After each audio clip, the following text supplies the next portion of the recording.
Ramaya Ramabhadraya Ramachandraya Vedase Raghunathaya Nathaya Sitaya Pataye Namaha. Ayodhya Kand, chapter number 96, Lakshmana's anger. Recitation begins now.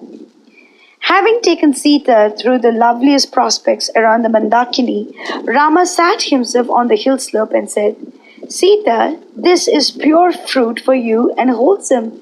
It is sweet and has been cooked to a nice turn. He tasted them first and passed them on to his love. And while they were dining, the army of Bharatha drew near. The dust raised by him rose into the sky along with a deafening din. The beasts of the forest trembled in affright and fled away in troops in all directions. Rama heard it too and saw the animals scamper off in wild fear. He turned to the valiant Lakshmana who stood by and said, Listen to the grand volume of sound borne on us like the roar of dark clouds. Frightful, is it not? Elephants and buffaloes that make the dark depths of the forest their home are chased by the lions and scatter themselves in all directions. Is it a stampede caused by the fierce beasts of prey, or by a king or one as powerful who has come here a-hunting? Even the very birds have deserted this hill. Go, bring me full news of the strange happening. And Lakshmana climbed a lofty sala tree, flower-laden, and looked around him. A vast army was approaching the wood from the north.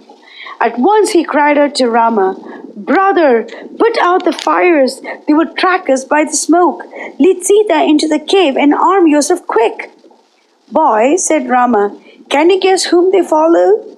Baleful fires darted from the eyes of Lakshmana and threatened to consume the advancing troops as he exclaimed, It is Bharatha, the son of the infamous Kaikeyi. She has her wish now that he is placed on the throne. But he is never free from danger so long as we are alive, the lawful claimants.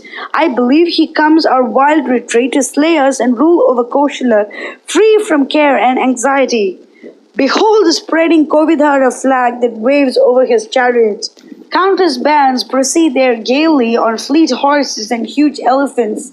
Shall we fight them at the top of the mountain or await their arrival here in arms?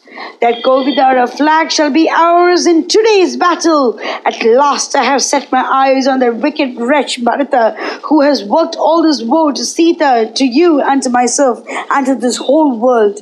Yonder comes our mortal enemy, for whom you have been driven from the kingdom that is yours by every right. He shall not escape death today at my hands. We owe him a heavy debt of vengeance, and it is but just that we should discharge it in full.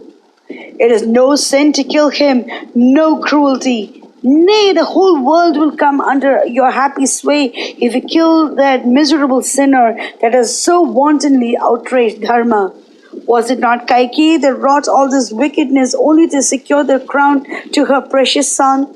Well, I shall wring her heart and slay her son before her very eyes, even as a maddened elephant breaks down a stately forest tree. Nay, there is more yet to come. I shall wipe them off the face of earth, Kaikeyi, her kin, Manthara, and the other dependents of hers. I shall rid the world of the sin incarnate. I had much ado to smother down my anger and distrust. I shall let loose the fire of my pent-up wrath on the armies of Bharatha in the shape of mighty arrows, even as the forest conflagration consumes vast stretches of dried, withered grass. My arrows shall pierce the hearts of the foes, and these forest glades shall run with roaring torrents of blood. The wild beasts hereabout shall feast their fill on the mutilated bodies of elephants, horses, and men. I pray you not to disappoint my vengeance and lower me in my eyes. Ample testimony you had till now of my valor and prowess. Have you ever known me to return from a battle except as a victor? Was I ever a debtor to my bow and arrows? Did I fail to gratify them with holocausts of my enemies? And shall I act otherwise on this most momentous day? Say but the word, Bharatha and his countless hosts are things of the past. Mangalam Kushlendraya Mahani Gunapti Chakravarti Dhanurjaya Sarvabhaumaya Mangalam.